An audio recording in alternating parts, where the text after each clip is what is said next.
Hey folks, I'm going to rant a little bit about scale, or perhaps more accurately, about how scale doesn't seem to be consistent.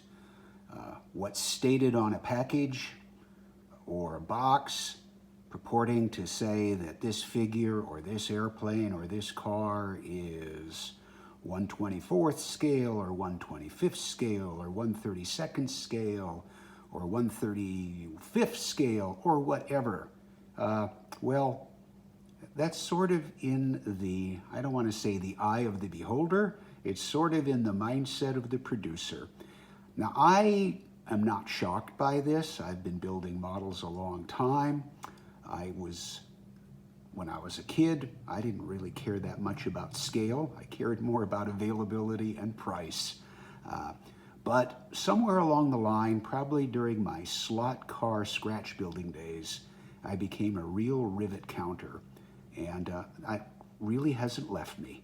Now, I've certainly experienced scale differences comparing the same model across different producers or the same sort of figures purporting to be 1/32nd scale or 1/48th scale, and they're not even close to being the same size, at least in my rivet counter eyes.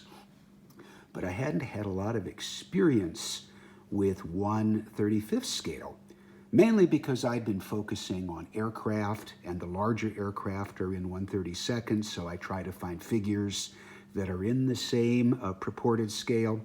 And I am not a tank builder. I haven't built a tank or an armored vehicle since I was 11 years old. But recently, I started acquiring a few 1/35th scale kits. And one of the first ones that I picked up was this World War I British infantry quartet of soldiers. Now, it's from Tamiya, but if you look closely, you see that actually the set contents are a product of ICM Ukraine. And in 2015, according to ScaleMates, Tomiya brought this package out, repackaged, but the ICM product, which predated it by about a decade, if I remember correctly. Anyway, I picked this up about a month ago, or ordered it, and it arrived. I thought that the quality of the figures was pretty darn good. I'd had some less than favorable experience with old ICM miniatures, or miniatures from over a decade ago that were 1/32nd scale pilots. These were far, far better, and I thought, well, I can see why Tomiya brought these out, although I didn't know they had done much of that at all. The other thing that I noted was I had seen reference that Tomiya figures, military figures, tended to be smaller than a lot of the other companies, whether it was Dragon or ICM or some of the others that are out there. And I didn't really notice that. I thought that these, the figures, the quartet that came in here, were sort of dead on with the size of the guys being about 51, 52 millimeters tall, you know, head to foot, which sort of seemed about right. Maybe just a little bit tall for 1/35th, certainly not on the small side. But of course, then, this was an original ICM product. Okay, so I've got that quartet done, and we'll show one of the fellows in just a second. Enough about this package. Now, while I was on this kick, I started, and I do this sometimes, I picked up then a recent release. In fact, this is this year's release, as far as I know, 2023 Tomiya again. Now, these again are 1/35th scale, World War II German infantry. And again, I did this quintet, actually quartet. One of them is still in the box. I went into that in a different video.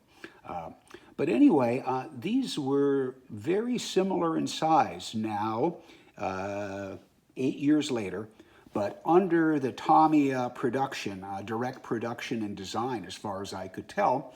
And again, when I measured out the standing figures, they didn't seem on the small side and seemed very compatible with their Tamiya ICM brethren from the First World War.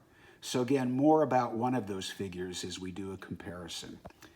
But, you know, I'm always on the lookout. I have a preference for Great War, World War I, figures, aircraft, etc. So I went back to ScaleMates, and lo and behold, I saw that Tamiya had another set of soldiers from World War I, British infantry set. This one, again, 1/35th scale, and the date on it was 2014. So a year before the joint venture kit, I'll call it, the Tamiya ICM was released. ICM now in a Tamiya box was released. These just arrived, this kit just arrived a day or two ago, and I've assembled all of the figures and had a chance to prime and zenithal prime the officer. And there's where I noticed that, well, what do you know? Tamiya does do some undersized 1/35th figures, because this guy was noticeably smaller. And let's go to the proof of concept here. So here are the three guys that I've been referring to, each representative of other soldiers in the kit. On the left there is that ICM British officer. In the middle is the new one, is the one that I've just primed, as I said. The Tamiya kit, which according to ScaleMates, that kit came out a year before Tamiya started distributing the ICM kit. And then this is the new, this year's model, German World War II German infantrymen. And you can see a notable difference. Well, how different are they? You know, is it just, you know, really a height difference? So what? I mean, you know, soldiers, whether they're miniatures or real, are going to vary in size, in height, etc. Well, no, this is, in my mind, real. Now, as I stated, the two figures on the end are about the same size. But the little guy in the middle, I think, upholds the reputation, I guess, that Tamiya had for producing rather petite figures, at least in 1/35th scale. So, I didn't just trust my eyes, although the eyes are telling the truth. I got the digital calipers out. And what is the tale of the tape? All right, well, let's start with the British officer, the ICM product. The unadjusted height, which is basically the peak of his cap down to the bottom of that cardboard base, is 54.5 millimeters, but when I subtract out the base height and the additional height for the cap, the peak of the cap, and the boots, this guy comes in at 51.8 millimeters. At 1/35th scale, that translates to a guy who would be from top of his head, bare head, down to his stocking feet, 1.81 meters in height, or 5 foot 11.5 inches. A good-sized guy for a World War II officer, or an infantryman for that matter. I think the average height of soldiers, British soldiers during that period, was probably only about 5'6", 5'7". Anyway, now let's take a look at the German infantrymen. The modern kit, the one that Tamiya just released this year. The unadjusted height, and I should mention that his head is tipped a little bit forward, so he isn't standing ramrod straight, is 58.3 millimeters. Adjusting out for a plastic base that was a bit thicker than the one I cut out from cardboard or poster board, 1.2 millimeters, and the helmet and the boots The helmet is not nearly as high as the peak, officer's cap peak of the other guy. But anyway, taking those into consideration, the net height for this fellow is 51.6 millimeters, or at 1/35th scale translates to a fellow who's just under 1.81 meters in height, or 5'11". Now, a good-sized average, maybe a little bit above average size infantryman of the World War II period. But what about the little guy in the middle? Is he really smaller? I mean, he looks smaller. Well, the answer, of course, is yes, he is. His unadjusted height, which throws in the base as well as the peak of his cap, is just 51.3 millimeters.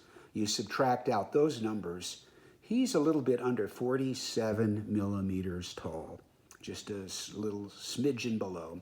And at 1/35th scale, that means this fellow is 1.64 meters, and that would translate to 5 foot 4.5 inches in the non-metric lingo. Now, certainly there were plenty of soldiers and probably officers that were that small, maybe even a little bit smaller. I don't know what the minimum height for a British soldier was in the Great War, but it's not just that he's smaller. Everything about him is sized down. The circumference of the legs, the calves, the size of the chest, the size of the head. It's the size of the hands. Yeah, he's a smaller figure.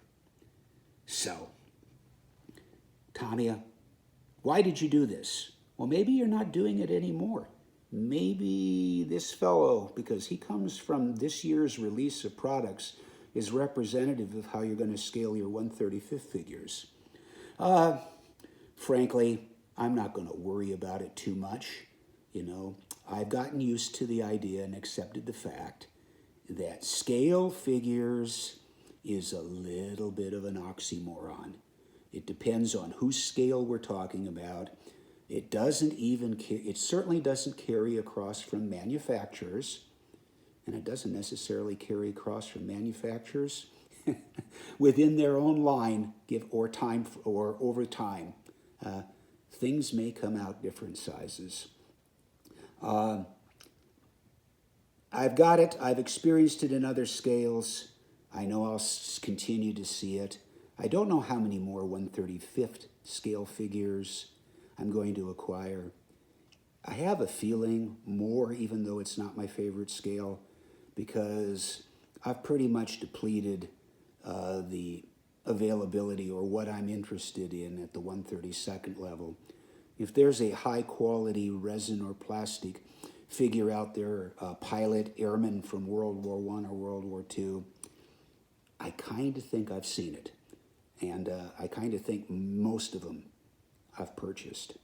Okay, signing off, the rivet counter, height measurer, moaner and groaner about scale is finished for the day. Thanks for watching.